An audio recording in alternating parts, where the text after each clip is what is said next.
Curiosidades de la historia.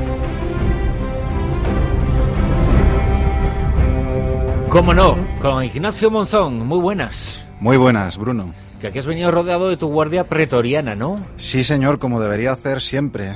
Sobre todo para infundir un poquito de respeto. Que ese respeto lo infundían los césares, los gobernadores, los mandatarios romanos, porque la guardia pretoriana tiene su origen en el mundo romano, ¿no? Sí.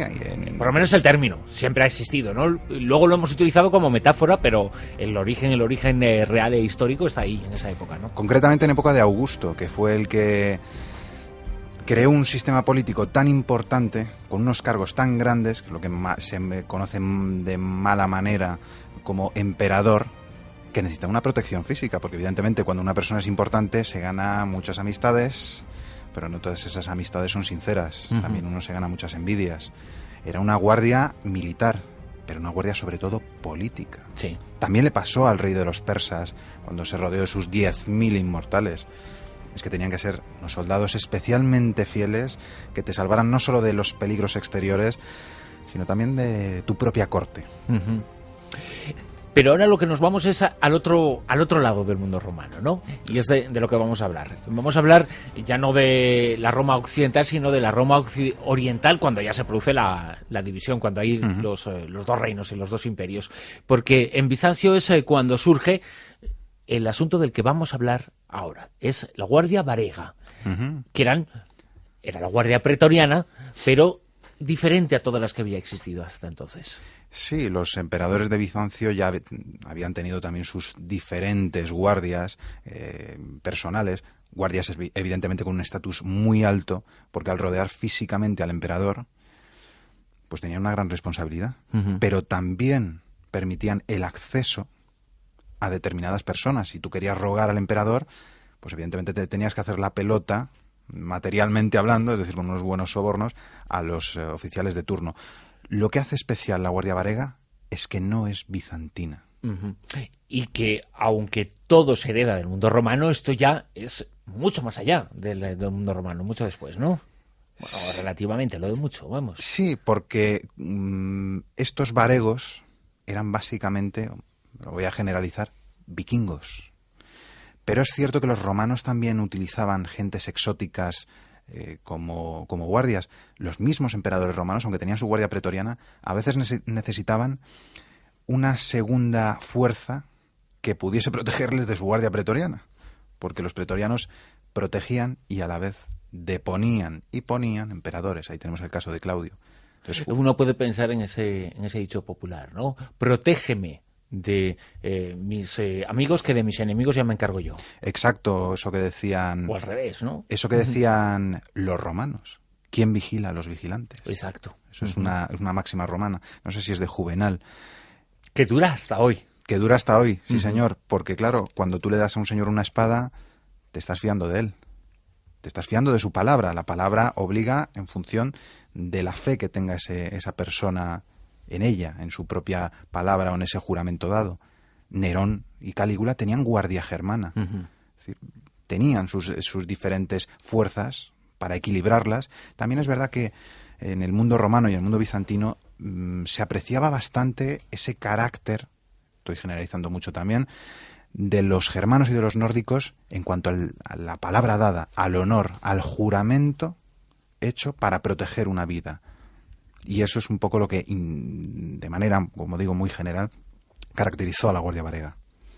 La Guardia Varega, ¿de dónde procedían los personajes que la formaban parte? Aunque los primeros eran escandinavos, casi todos son escandinavos, realmente los primeros eran bastante más cercanos a Bizancio, eran personas de la zona de la actual Rusia, de Bielorrusia, de Ucrania, porque algunas poblaciones de Suecia y de Noruega se habían asentado en esas regiones buscando una vida mejor. Como los vikingos eran excelentes marinos de mar y de río, porque ellos, una de sus grandes ventajas fue que tenían unos barcos que podían remontar y navegar rápidamente por los ríos, se podían mover muy rápidamente y por tanto los saqueos eran prácticamente imposibles de detener.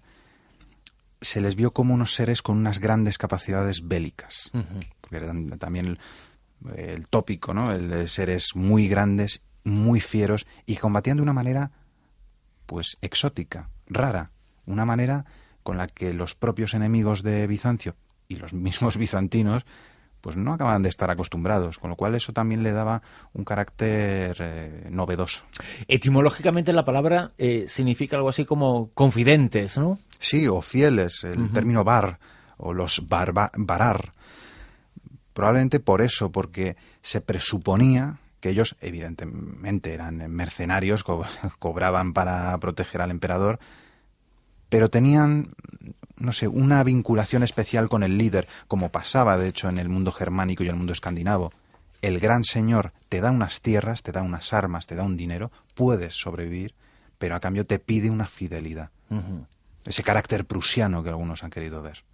Y en ese carácter prusiano que algunos, como dices, han querido ver, ¿cómo podemos decir que era su comportamiento? ¿Qué parte era la física? Cumplían el cometido de protegido físico, y qué otra parte era la que cumplía el cometido de protegido intelectual, protegido ideológico. La verdad es que prácticamente lo que se dedicaban era a proteger físicamente al emperador. Ellos, también por los textos que tenemos, por ejemplo de Constantino VII, de Ana Comnena, pues seguían siendo mercenarios. Entonces ellos se dedicaban a proteger al emperador de turno, pero no tanto a defender lo que era el imperio. No tenían ese ideal honorable. Es verdad que se les respetaba mucho, en parte por el miedo que generaban. Eran seres terribles en batalla. Se decía que ignoraban las heridas, los famosos berserker. Pero no fueron un gran exponente de la gloria bizantina. Pero físicamente, como dices, que no sentían las heridas, porque físicamente eran unos tiarrones del norte, nunca mejor dicho, ¿no? Ahí está, nacidos en Bilbao. Un poquito más al norte, ¿no? Pero vamos. Bilbao norte, la parte Bañado norte. por las aguas norteñas del continente europeo, esté donde esté la costa. Sí, pues claro, eran muy dispares comparados con los soldados normales de Bizancio. Llevaban unas grandes cotas de malla, unos escudos enormes, unas poderosas hachas. De hecho, es uno de los elementos con los que se les suele describir, las hachas de doble hoja, las grandes espadas anchas que eran tan grandes que las llevaban sujetas en los hombros. Bueno, eran un medio casi para, no sé si sembrar el terror, pero sí el respeto. Porque tampoco fueron muy numerosos. No fueron un gran ejército ni un cuerpo de élite especial para usar en combate. Era simplemente una guardia que protegía al emperador y en ocasiones, cuando el emperador se desplazaba al campo de batalla, le seguía y podía llegar a intervenir en batalla. Eso es lo que hace Basilio II con sus hombres y que acaban convirtiéndose en su guardia personal. Su final. No lo tenemos muy claro, pero desde luego parece ser que la decadencia de Bizancio a lo largo de los siglos XIV y XV hizo que ya no fuera tan atractivo para las gentes de Escandinavia y dejaran de acudir, porque ya no se les podía pagar. Hay algunas menciones todavía tardías del siglo XIV, pero no parece que sobrevivieran, por lo menos con la gloria que habían tenido.